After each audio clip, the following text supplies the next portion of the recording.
Kia ora koutou, welcome to another episode of Inside Netball. Today on the show, we'll touch on some of the recent retirements from the ANZ Premiership.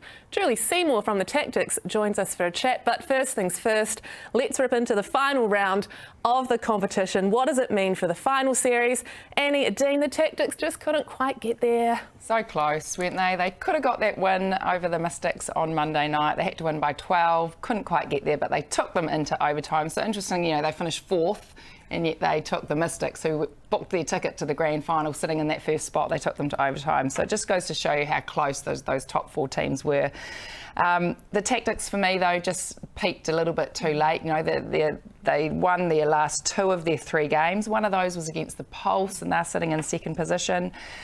Just too inconsistent, and I don't know whether perhaps because I had them in my grand final at the beginning of the season. I think we all chose them, yeah. And I wonder, just looking if we, just players just didn't perform consistently enough, or whether we pinned too much hope on Aaliyah Dunn going down there, because she was the main change to their team from last year, and perhaps Aaliyah Dunn has shown that she just cannot rise just that next level.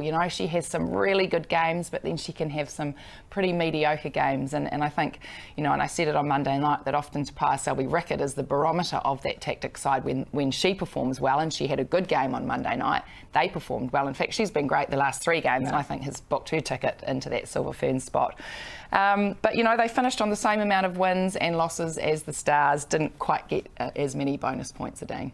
Yeah, I'm like you. I feel a little bit frustrated with the Tactix because, they had the personnel. They had the personnel to do really well. And just 4 rounds ago, they were in second position. So, it wasn't ideal that obviously Jane Watson also was unavailable for a few games there. But in saying that, Kate Lloyd, she stepped up. Wow. And actually what it forced was we started to see that combination of when Jane Watson came on, you could push Karen across. The height. And kept Kate Lloyd. So good thing for next year, if everyone's still around, no more retirements or no more babies. But you just touched on there, Annie, the bonus point. And I think what would have been really interesting if Tactix had actually beaten the Mystics, and here's my calculations, they would have ended up with more wins than the Stars, but the Stars would have gone through. Yeah. So what I was thinking about that, and I know we've had a little bit of discussion between a few of us on the sidelines, is should we be giving more points for a win, say 4 points for a win instead of 3 points, and keep the 1 point for a bonus? Because it wouldn't have felt right to me if a team had won more games than another team, yet that team went through. So I don't know. I just feel like maybe the point system's not quite right, and maybe. But then, what's the point of a bonus point if it's not to achieve this kind of outcome? Well, to me is if two teams are on the same amount of wins, that's when it makes the difference, because someone's had closer games. So if they both ended up on the same amount of points, then that's when, to me, bonus points should come into it. And to be fair, Stars had 3, Tactix had 1, so it wasn't a huge difference between the amount of bonus points. Or bonus points within 3, as we were talking earlier, as Ooh, opposed to 5. Yeah, because 5 that's the other way. 5 is starting to get a little bit of a blowout in netball, so keep the bonus point to within 3. So, okay, we could change that for next year. And also, I'd like to change the makeup of the final, because Here we go. I like the old days where we had 1 and 2 would play off, and 3 and 4 play off, and then the loser of that 1 and 2 gets a second life. That's and plays the winner.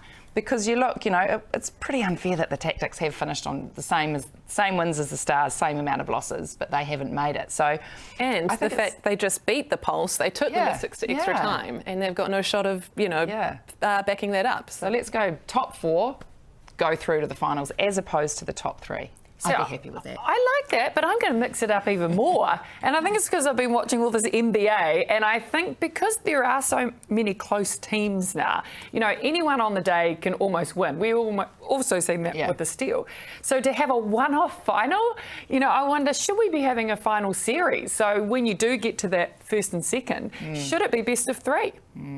So at least you've got... And they do best of 3 in the NBL, don't they? I think they do. Home, away, home. Yes. So would that be over like 3 weeks? No, definitely not. We can play back up. Monday, Wednesday, Sunday. No, I don't even reckon Monday, Wednesday. Sunday, Monday. These are professional athletes. Yeah. Sunday, Monday, you could have it wrapped up in 2 games, but at least you've had a chance.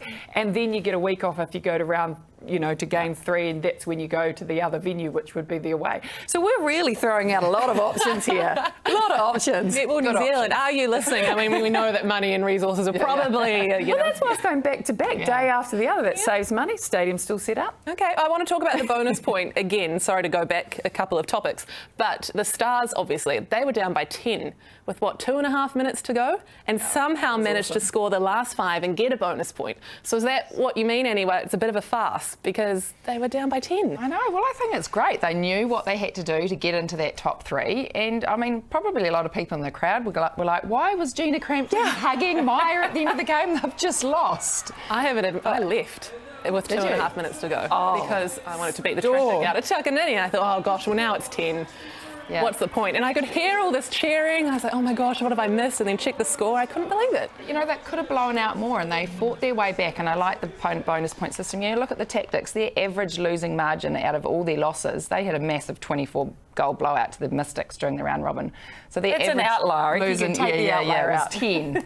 And the Stars was only 7, and they had those 3 extra bonus points. So, there's something to be said for not letting teams get that blowout. You're actually, when you're down, you're not dropping your lip. You're showing your resilience as a player and as a team to stay in the fight. And I think you've got to reward teams for that. And I think you've got to think about the fan base. And it's way more exciting if you're fighting and you're knowing that you've got to get at least close to at least get that bonus point. So that's why I think absolutely keep the bonus point. But do we just need to tweak it a little bit, whether it's the amount within 3 or whether it's how many points you actually get for a win versus a bonus point. So some room for improvement. Absolutely. There we go. Well, I love hearing our thoughts on all this. Let's bring in Julie Seymour, assistant coach of the Tactics. Obviously, they've just missed out. We'd love to hear Julie's thoughts, and she joins us now.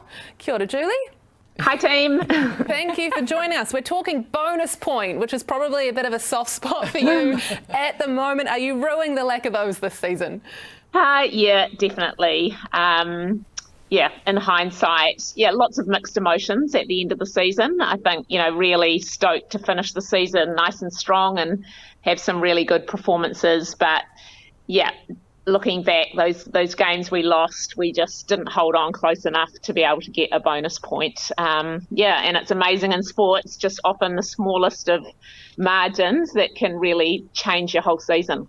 We've also just been chatting about the makeup of the final series, and we're saying we're kind of gutted that the Tactics aren't part of it. They deserve to be there. What's your thoughts on going back to, that more traditional 4 teams are involved? Obviously, right now you're like, hell yes. But, looking wider, should 4 out of 6 teams, because that's all we've got, be involved in a final series? Yeah. I mean, obviously at the moment I would love to be involved in that series, and I feel like bias aside, there probably are those 4 teams this year that are really quite even and could be in that playoffs.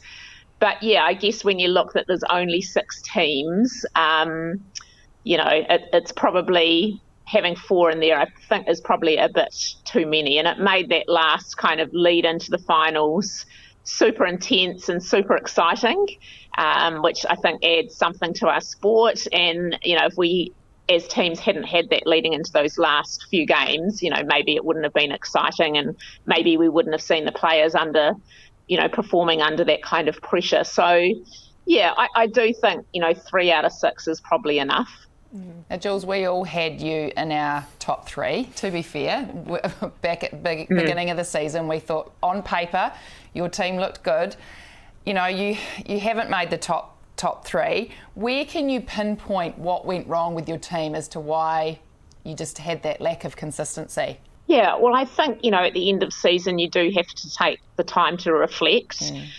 So probably haven't had the headspace to do that full reflection. But certainly we've spoken about that time in a few weeks back when we happened to have 3 games in a weekend. We had a double header against the Mystics and the Pulse, and then played the Stars the following weekend. So kind of 3 games in 7 days. I think leading into that week, we were in second position. And then we lost all those 3 games. And, there was a number of things. It was kind of when Jane kind of got diagnosed with her injury, and that kind of probably threw us a little bit of as a team. It wasn't the only thing. But once again, small things and not performing in that week, that really was, those 7 days really cost us our season. I want to talk about the mid-court, Jules, your area of specialty. Really started humming by the end of the season. Laura Malcolm, Kimmy Poi really owning their roles in those last couple of rounds. Why, in your opinion, did it just take a little bit longer to gel? Yeah, I think once again, there was probably a number of reasons. We had Laura coming in late to our season. She wasn't able to come until, really, I think we went to Otaki in the pre-season, and she was only on limited court time then. So we really were kind of starting the season without that lead-in time. Kimmy was still learning a new position. We had a new shooting combination. So, I mean, there are a number of factors, but in saying that, it's not an excuse, really. And you're right, we were super proud. I mean, as coaches, of course, we're in a performance environment and we're judged on our results on court, but also from a personal and human point of view, it is pretty awesome to see your group come through and be able to nail that stuff that in the middle of the season we were kind of struggling with a little bit. Obviously, things turn now to recruitment in 2024. One of the first things, obviously, players want to know is who's going to be the coaches and those sorts of bits and pieces. If you're involved next year, I'm hoping that you're saying you want to be and will be, how much of this group, ideally, would you want to keep together? How hard will you be pushing to keep this 12? Or 10, I should say. Yeah, well, I think, yeah, it's only 10 these days. Look, I think I would love to keep all of those players. I really enjoyed working with them. It's unlikely that Laura will come back. She's off back to England and the World Cup. But to be honest, I haven't even really had any conversations with her about that. But, I think shooting combination, super exciting. I think Teeps and Leah just really grew and grew across the season and got that great combination going, both really accurate, both willing to put up shots, especially Teeps, those long shots, really enjoyed that. And obviously defensively, who wouldn't want Karen and Jane in your group? So, yeah, I think, we would really love to retain. And, we kind of realised this year that some combinations just take a little bit longer to come together. And it's not always like these are amazing athletes, let's throw them together and they'll click. And it does make you realise that there's more to it than that. And for various reasons, some combinations just take longer to click and they need more time together. Jules, you're one of few players that have made that transition as a silver fern to coaching. As a player, we were just talking earlier that you've actually been one of these players that have never won a World Cup title. You haven't won many big events, even though I would assume that you had. You're in the ferns for a long time. Legend. No, I've got quite a few silver medals, to be fair to say. I've got a good collection. So as a coach now, do you find it easier? Do you feel those highs and lows just as much as a coach as when you were as a player? Yeah, that's a really good question. And the answer is definitely. Definitely. I wondered if I would actually when I finished playing. I spent the first couple of years of my coaching career just wanting to get back on the court and do it all myself. I've definitely moved on from that stage. But yeah, like playing, you put so much into it. Time, energy, emotion, effort, and it's just so great to see it when it comes together and you just get that massive high like you did when you were playing and you won, and there's that real connection and bond with your team. And equally, when it doesn't work, the gutted and, that kind of, you're always reflecting on what could we have done better. And obviously, as a player, you reflect on what you could do on the court. And as a coach, you're constantly reflecting, what could I have done better? How could we have prepared better for the game? What could I have done with my subs? How could I have spoken differently at the breaks? It's so much more complex with coaching. Obviously, as a player, much more focused on yourself and, your little subgroup and things like that. But just with the coaching, there just seems there's so much more around it. You're not only, involved with the Tactics, you're also head coach of the under-21 side, national side. Tell us the difference between coaching sort of grown adults in a franchise environment to coaching age group athletes as well. Yeah, well, I'm lucky. Actually, I have won a few things. I have won a World Youth Cup. Yeah, World Cup, would you? True. And I was involved in the last World Youth Cup, which was back in 2017 in Botswana, and we won that too. That's two, so that Jules. was nice. Good work. Yeah, that's two. Yeah. And I've always just, I guess, had a little bit of a soft spot for this under-21 space. It was my first experience playing for my country and kind of being recognised at that, a top level was going to my own World Youth Cup and having a really positive experience there. So I've always had a little soft spot for that space, and obviously being involved in campaigns before. I just love that kind of age. They're so keen and eager, and there's so much you can teach them and so much growth and development you can add to them in their netball and their lives at that time. And I've just got a little soft spot for that age, that development group. You're talking about campaigns, World Cup campaigns. They're condensed, they're repetitive. We know you've got to be fit and all of those bits and pieces. But how important does team culture play when you're away together? You're going to have wins, you're going to have losses. How do you ensure that team comes together and has a positive experience like yourself at under-21 level? Yeah, look, I think it's massive, like the whole environment that you provide. It is about getting the balance between a performance environment where you want to challenge and extend and grow your athletes, but also it's got to be a really supportive and safe place, and acknowledge, particularly in this under-21 space, that people are still learning and growing so much about not just their netball, but about their life. They're often leaving school, families, embarking on university. So I just think, treating them well as people and knowing that they're not just another kind of tick on the assembly line, and they actually are, real people with real families, and we do care about them and netball is just kind of an avenue to be part of their lives. So yeah, the culture and the environment, I think, is massive. We want these athletes to stay in our sport and we want them to succeed.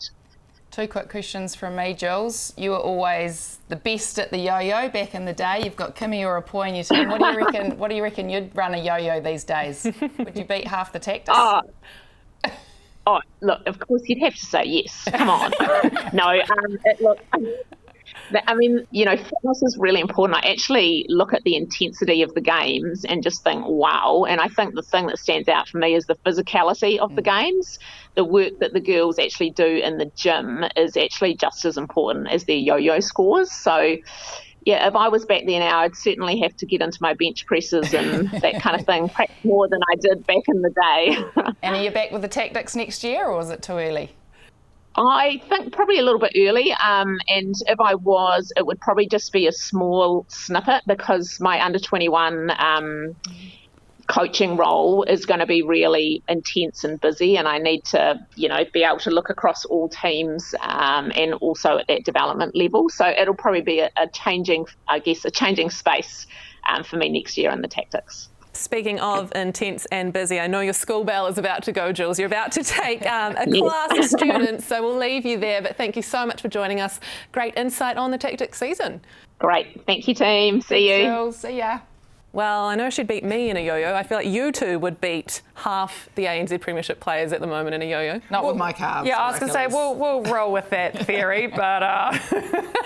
Oh, no, she was great. Interesting, though, to hear. I think some people were picking maybe she'd be possibly think about head coaching the Tactics next season, but that's off the cards. Yeah, I must admit, we were kind of thinking maybe, but that's put paid to that. She's not. Maybe the following year, win another World Youth title. I forgot she had won two things. Actually, looking back at it, they were as coaches, not as players. Wasn't one as a player? One as a player. One as a player with Leslie and the likes. I only won two. Looking at me. Oh, only. No big deal. I only won a World Cup, and I had silver. My last one I won gold, so I'm the same as Jules. Here I was thinking that she'd won nothing. She's just the same as me. Quite taken aback by all that, wasn't she? Gosh. Speaking of winning things, hopefully we're going to win the World Cup this year, but I want to touch on retirements, because we saw in round 12 lots of beautiful tributes, a haka for Bailey Mes, Claire Kirsten, Sulu Fitzpatrick. You two were both at that game, and we saw her sort of send off there.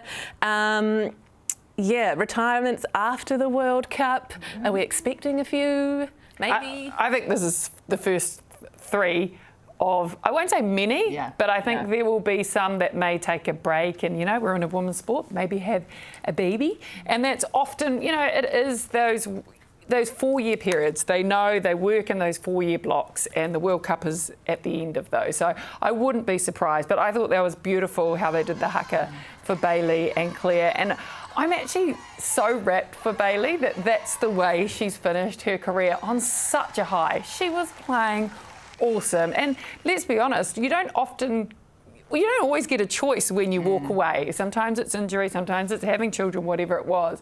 So I feel like with all the ups and downs that Bailey's been through, I thought that was pretty cool. But it does seem ironic that she has her best season and then she retires. So do you start to think, did she get the little tap on the shoulder from Knowles to say, look, you've had an outstanding season, but we're not going to take you. This is your opportunity now to perhaps, retire. And that's a sign of respect if that is what happened, I think. And we do know in the past that has happened. We don't know if it is this happened time. To Irene Van Dijk. Happened to Irene. I think maybe Leslie as well. So it's Rihanna as well, Floy. Absolutely. And I think that is cool. And and we hear a lot of the coaches talking about respect and treating people as wider than just the athletes. So who knows? We don't know. One day we may find out. Yeah. So now it opens the door. No Mes in that 12 for the Silver Ferns.